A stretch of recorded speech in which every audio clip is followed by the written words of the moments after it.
मित्रों, आज हम एक बहुत ही गंभीर विषय के बारे में बात करेंगे। पता नहीं क्यों मेरा मन नहीं माना और मैंने निश्चय किया कि मैं इस बात को आप तक जरूर पहुंचाऊंगा। मुझे घटना याद आती है।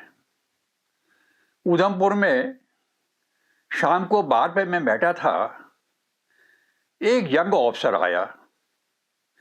उसने विस्की की मांग की। बारमैन ने मना किया, कहा कि आपके लिए मनाही है, आपके लिए ड्रिंक्स अलाउ नहीं है। उस यंग ऑफिसर ने ऐसा मुक्का मारा कि बारमैन के 2 दांत तोड़ दिए। ऐसा बड़ा सीन क्रिएट हुआ and I was the witness. बाद में मैंने पता किया, मैं मिला उस ऑफिसर से, जब सीनियर ऑफिसर का बेटा था जिनका मैं कभी शिष्य रहा था। पूछा, बेटे, कहता, uncle we used to have a drink with the dad. Means it was a family tradition. Now it became alcoholic. I come back to the main problem now. देश के अंदर ड्रग्स चले आ रहे हैं, छोटा मोटा नहीं। 27 फरवरी को अभी 3000 किलो का कंसाइनमेंट पकड़ा गया गुजरात कोस्ट पे। पता करने पे पता लगा कि ये पहला नहीं है, ये अंतिम भी नहीं है। It is a trend. शुरू कहां से है? अफगानिस्तान में अफीम की खेती है। अफगानिस्तान को पैसा चाहिए, उन्होंने खेती पैदावार बढ़ा दी, उनको पैसा चाहिए। अब वो जो माल है पाकिस्तान के थ्रू वो कहां पहुंचेगा? सबसे बड़ा मार्केट है इंडिया, हमारे पास ही पहुंचेगा। ग्वादर पोर्ट जो है पाकिस्तान का, उसके आसपास उस एरिया में कहते हैं कि कोई हाजी मस्तान, कोई हाजी सलीम है जिसकी लेबोरेटरीज हैं, और उसके बिसाइड्स हिम इसी तरह के लोग हैं जिन्होंने लेबोरेटरीज लगा रखी है और जो एक बड़ा धंधा उन्होंने शुरू कर दिया है ड्रग्स का। रीजन ग्वादर पोर्ट के अराउंड पहले लोग मछुआरे थे, उनकी बस्तियां थी, बहुत लोग थे, वो मछली पकड़ के गुजारा करते थे। चाइनीज ट्रोल्स पहुंच गए, उन्होंने मछलियों का व्यापार छीन लिया उनसे, वो बेघर हो गए, काम चला गया उनके हाथ का। पैसा चाहिए, गुजारे के लिए कोई काम तो चाहिए। इन हाजी सलीमों ने उन लोगों को काम दे दिया। मछुआरे थे, बोट्स के खेल में अरब सागर में उनको मुहरत हासिल है आने जाने की, सारे रास्ते उनको याद है, सारी अकल उनके पास है, नेविगेशन उनके पास है। वो वहां के बादशाह थे। कभी उनको कहा, छोड़ो मछली, ये लो पुड़िया, मार लो, ले जाओ, दे के आ जाओ और कैश लो और ऐश लो। वही बात होती है, बुभुक्षितम किन्न करोति पापम। आदमी बेचारा भूखा है, बेरोजगार है, काम कोई नहीं है, परिवार है, पैसा तो चाहिए। ये उनको पैसा देते हैं। एक ट्रिप में एक आदमी करीबन 2000 से 3000 तक कमा लेता है। कभी कभी नहीं भी कमाता, जब कंसाइनमेंट पकड़ा जाता है तो नहीं भी कमाता, लेकिन उसको उसका गम नहीं होता, क्योंकि वहां वो झूठ बोल देता है कि उसको तो पता ही नहीं इसमें क्या है, इनोसेंट बन जाता है और फिर वापस छूट के ले दे के आ ही जाता, फिर वही काम शुरू करता है। इसके अलावा अपनी तरफ से देखें हम, अरब सागर में there are thousands and thousands boats, उनमें से ये निश्चय करना किसमें ड्रग्स जा रहे हैं इज वेरी डिफिकल्ट। दोबारा ये जो लोग हैं जो कंसाइनमेंट लेके आते हैं बोट्स वाले, ये बहुत ही सुलझे हुए एक्सपर्ट खिलाड़ी हैं। बचपन से इन्होंने समुद्र में यही मछली पकड़ी है, इनको चप्पे चप्पे का पता है, नेविगेशन इन्हें आता है, ये कोड वर्ड पे काम करते हैं। ये कोई वो काम नहीं करते जहां आप नेट पे पकड़ ले या कोई नहीं, ये कोड वर्ड पे काम करते हैं, फिजिकल कॉन्टेक्ट करके काम करते हैं।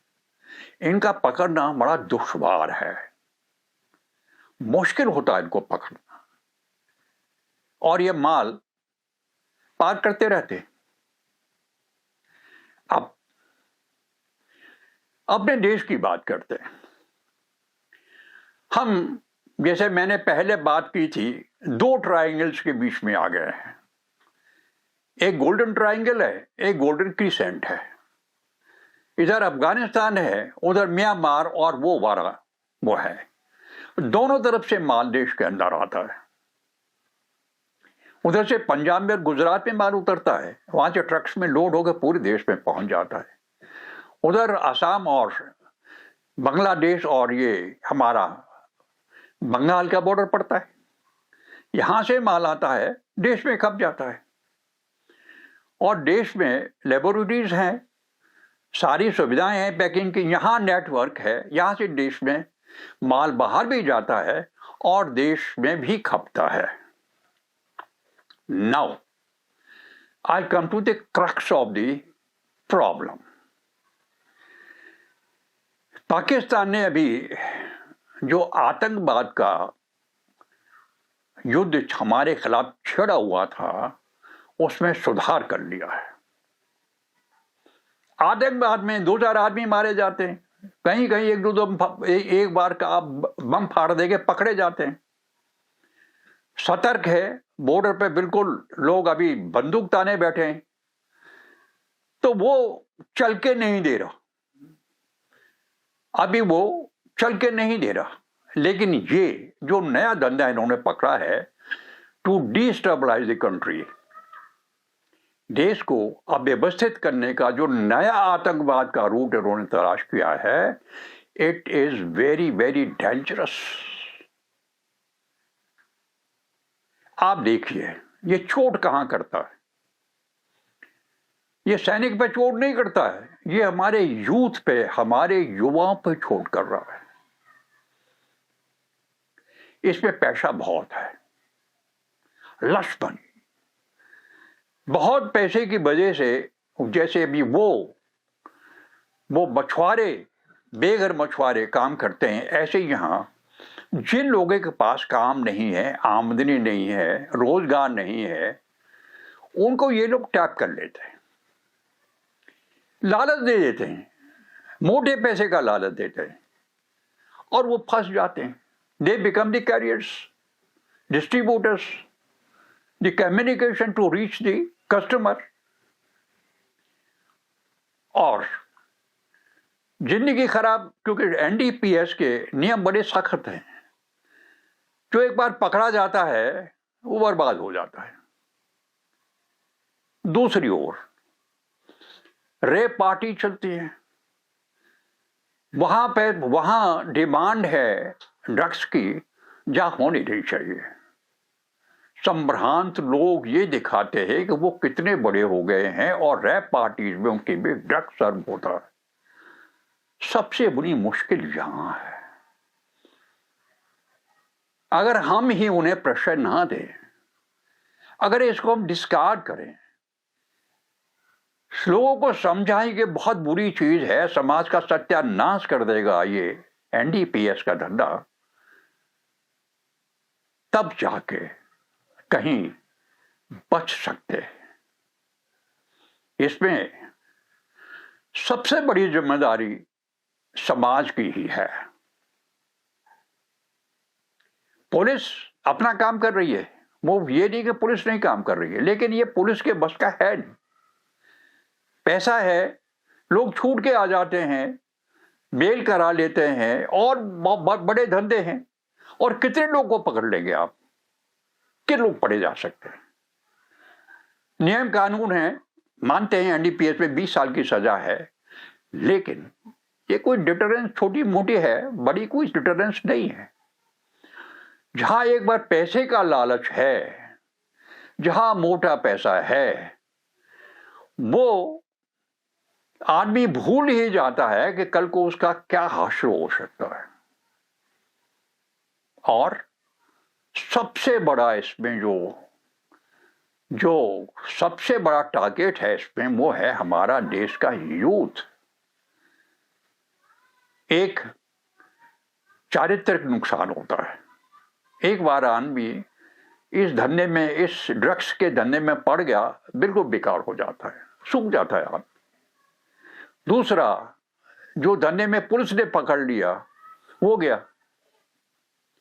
तीसरा, जो कंज्यूम कर रहे हैं ड्रग्स को, जो रैप पार्टियां कर रहे हैं, जो इस बात का वो ढिढोरा पीट रहे हैं कि वो बहुत बड़े महान हो गए हैं, या वो बड़े कलाकार हैं, या वो बड़े निशानची हैं, वो देश का बुरा कर रहे हैं, अच्छा नहीं कर रहे।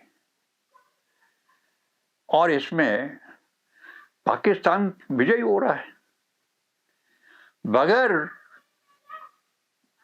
राइफल का इस्तेमाल किए, बगैर बॉर्डर क्रॉस किए, बगैर अपने जवानों को या अपने आतंकवादियों को देश के अंदर भेजने के, they are sending drugs.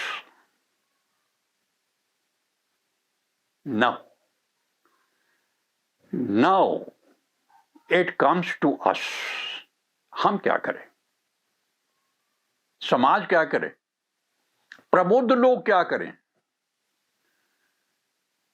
As a nation हम क्या करें?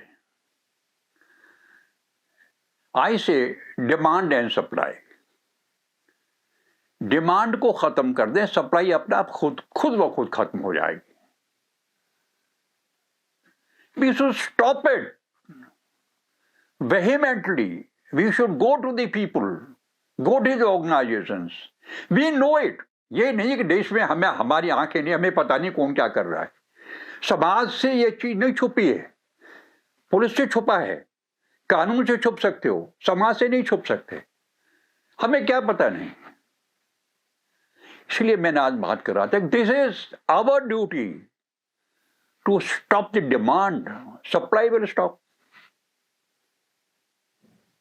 Let's take the responsibility, let's awaken our youth, let's take them with us, let's give them the